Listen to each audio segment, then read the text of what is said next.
Welcome to the Learning Pines YouTube. We hope this video helps. You'll start by unlocking the phone and getting into settings right away.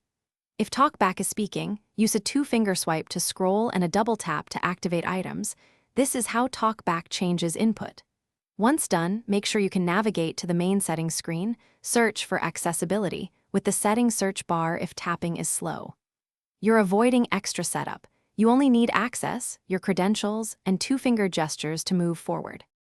You'll locate accessibility and then the Talkback entry. When Talkback is active, remember to double-tap to open items and use two-finger scrolling to move through options. Once inside Talkback settings, pause and check for a shortcut or volume key control that may re-enable it later. Then navigate to the on/off toggle. Don't turn anything off hastily.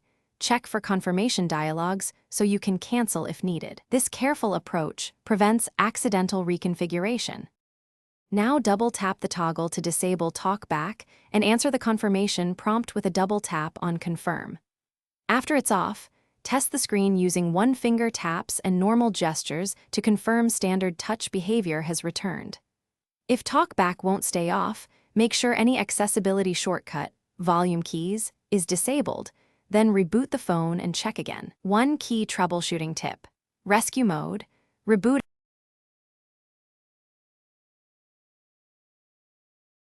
Thanks for watching. Consider subscribing if we helped you.